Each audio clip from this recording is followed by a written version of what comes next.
Good evening.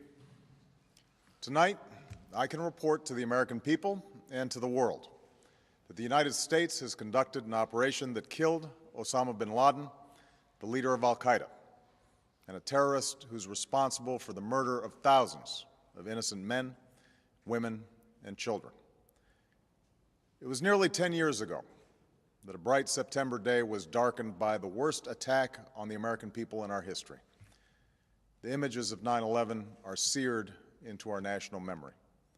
Hijacked planes cutting through a cloudless September sky, the Twin Towers collapsing to the ground, black smoke billowing up from the Pentagon, the wreckage of Flight 93 in Shanksville, Pennsylvania, where the actions of heroic citizens saved even more heartbreak and destruction. And yet we know that the worst images are those that were unseen to the world. The empty seat at the dinner table, children who were forced to grow up without their mother or their father, parents who would never know the feeling of their child's embrace, nearly 3,000 citizens taken from us, leaving a gaping hole in our hearts. On September 11th, 2001, in our time of grief, the American people came together. We offered our neighbors a hand, and we offered the wounded our blood. We reaffirmed our ties to each other and our love of community and country. On that day, no matter where we came from, what God we prayed to, or what race or ethnicity we were united as one American family. We were also united in our resolve to protect our nation and to bring those who committed this vicious attack to justice.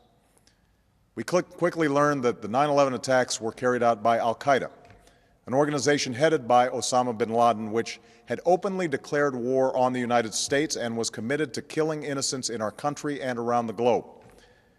And so we went to war against Al-Qaeda to protect our citizens, our friends, and our allies.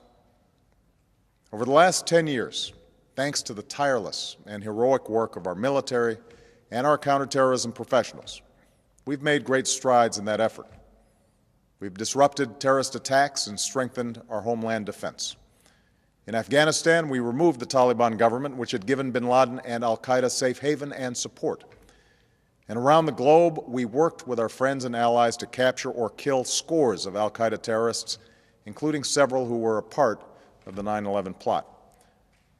Yet Osama bin Laden avoided capture and escaped across the Afghan border into Pakistan. Meanwhile, Al-Qaeda continued to operate from along that border and operate through its affiliates across the world.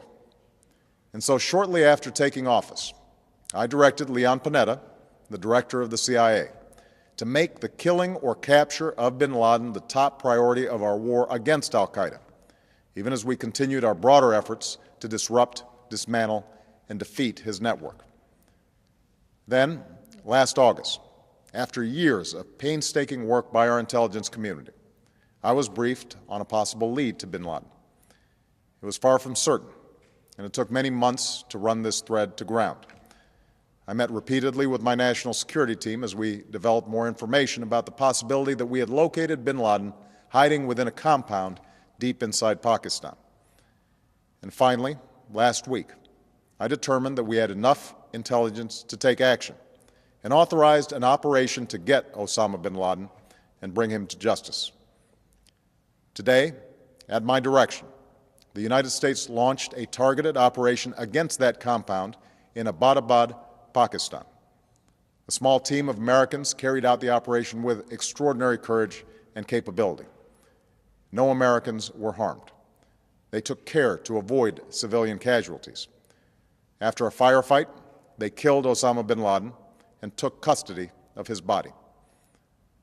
For over 2 decades, bin Laden has been Al-Qaeda's leader and symbol, and has continued to plot attacks against our country and our friends and allies.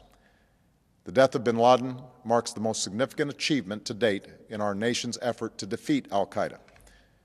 Yet his death does not mark the end of our effort. There's no doubt that Al-Qaeda will continue to pursue attacks against us. We must and we will remain vigilant at home and abroad. As we do, we must also reaffirm that the United States is not and never will be at war with Islam. I've made clear, just as President Bush did shortly after 9/11, that our war is not against Islam. Bin Laden was not a Muslim leader. He was a mass murderer of Muslims. Indeed, Al-Qaeda has slaughtered scores of Muslims in many countries, including our own. So his demise should be welcomed by all who believe in peace and human dignity. Over the years, I've repeatedly made clear that we would take action within Pakistan if we knew where bin Laden was. That is what we've done. But it's important to note that our counterterrorism cooperation with Pakistan helped lead us to bin Laden and the compound where he was hiding. Indeed, bin Laden had declared war against Pakistan as well and ordered attacks against the Pakistani people. Tonight, I called President Zardari, and my team has also spoken with their Pakistani counterparts.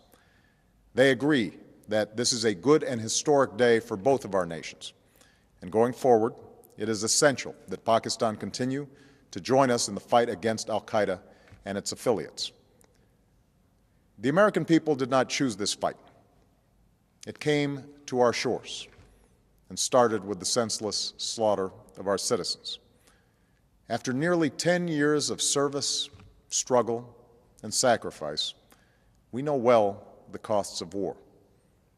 These efforts weigh on me every time I, as Commander-in-Chief, have to sign a letter to a family that has lost a loved one, or look into the eyes of a service member who's been gravely wounded. So Americans understand the costs of war. Yet, as a country, we will never tolerate our security being threatened, nor stand idly by when our people have been killed.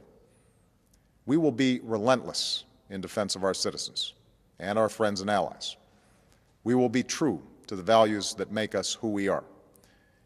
And on nights like this one, we can say to those families who have lost loved ones to Al-Qaeda's terror, justice has been done. Tonight, we give thanks to the countless intelligence and counterterrorism professionals who've worked tirelessly to achieve this outcome. The American people do not see their work nor know their names, but tonight they feel the satisfaction of their work and the result of their pursuit of justice. We give thanks for the men who carried out this operation, for they exemplify the professionalism, patriotism, and unparalleled courage of those who serve our country. And they are part of a generation that has borne the heaviest share of the burden since that September day. Finally, let me say to the families who lost loved ones on 9/11 that we have never forgotten your loss, nor wavered in our commitment to see that we do whatever it takes to prevent another attack on our shores. And tonight, let us think back to the sense of unity that prevailed on 9/11.